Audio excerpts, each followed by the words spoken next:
இப்ப நீதிமன்றம் சொல்லியிருக்கிற ஒரு வார்த்தை என்னன்னா, அரசியல் போராட்டங்களை வாக்குத்தளத்தில் தான் தீர்க்கப்பட வேண்டுமே தவிர நீதிமன்றங்களை பயன்படுத்தக்கூடாது அப்படிங்கிறாங்க. அப்ப இது அரசியல் ரீதியா திமுகவுக்கு பேர் போகும் அப்படிங்கிறதுக்காக போடப்பட்ட வழக்கா? ஆமா சார், ஒரு கெடுக்கணும்னு சார். நீங்க திமுகவுக்கு கெட்ட பேர் கொண்டு வரது அப்புறம் விட்டுருங்க.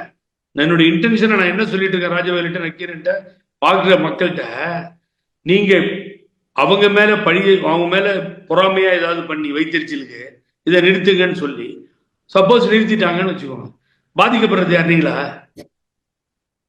அம்மா ஒரு ஸ்கீம் கொண்டு வரும்போது நிறுத்த முடிஞ்சதா? எல்லாம் பண்ணி பார்த்துட்டாங்கல்ல, முடியல. அதை சக்சஸ் பண்ணி காமிச்சு சொல்லணுமோ? நினைச்சு பாருங்க. அப்ப நீங்க மக்களுக்கு போய் சேரணும் சார் திட்டங்கள், அதை கவனிங்க. அதுல குறை இருந்தா சொல்லுங்க. எதிர்கட்சி சேரவே கூடாதுன்னா மக்கள் என்ன நினைப்பான்? 1.25 கோடி மகளிருக்கு 1000 ரூபாய் போகுது. அம்மா இருக்கும்போது பென்ஷன் 1000 ரூபாய் உயர்த்தி கொடுத்தாங்க. அது கோடிக்கணக்கில் போய்கிட்டு இருக்கு. பிலோ பவர்ட்டியில் இருக்க 2 கோடியே சொச்சம் பேருக்கு எல்லா பலனும் கிடைக்கிற மாதிரி எவ்வளவு திட்டங்கள் அம்மா செஞ்சாங்க. அப்ப நீங்க திமுக செய்த என்ன செய்யறாங்களோ திட்டங்களை வரவேற்கணும். அந்த திட்டங்கள் சரியில்லைன்னா சரியில்லைன்னு சொல்லணும். இதுதான் மக்கள் மேடை, அதுதான் டெமோக்ரஸி. அததான் இப்ப உச்ச நீதிமன்றம் சொல்லுது. அங்க போய் சொல்லு, இந்த ஸ்கீம் இது மூலியமா ஓட்டு கேட்கறாங்க தப்புன்னு சொல்லு. இங்க ஏட்டா கூட்டு வந்து எங்க டைமை வேஸ்ட் பண்றீங்க நீங்க அப்படின்னு.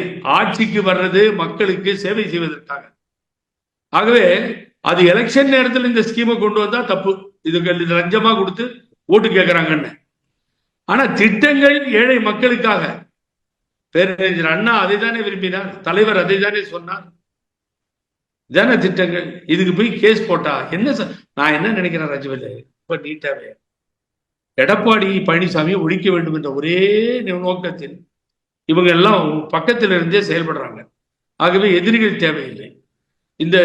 இந்த விஷயம் தான் இப்ப போய்கிட்டு இருக்கு.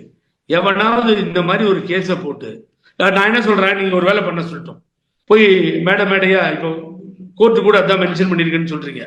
பழனிசாமி போராட்டத்திலாம் நல திட்டங்கள் இனிமேல் இல்லை, கொடுக்க முடியாது.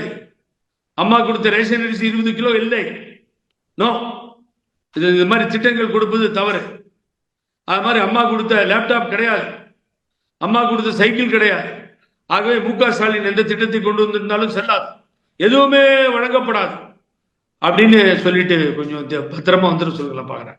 அங்கேயே அடிச்சு துரத்துவோம் ரோடா ஜனங்க. ஏற்கனவே அப்படிதான் போயிட்டு இருக்குது. கருப்படி காமிச்சு கலாட்டா பண்ணி எல்லாம் போகுது. இந்த மாதிரி மக்களுக்கு விரோதமா பேசுனா அதை தான் செய்வான்.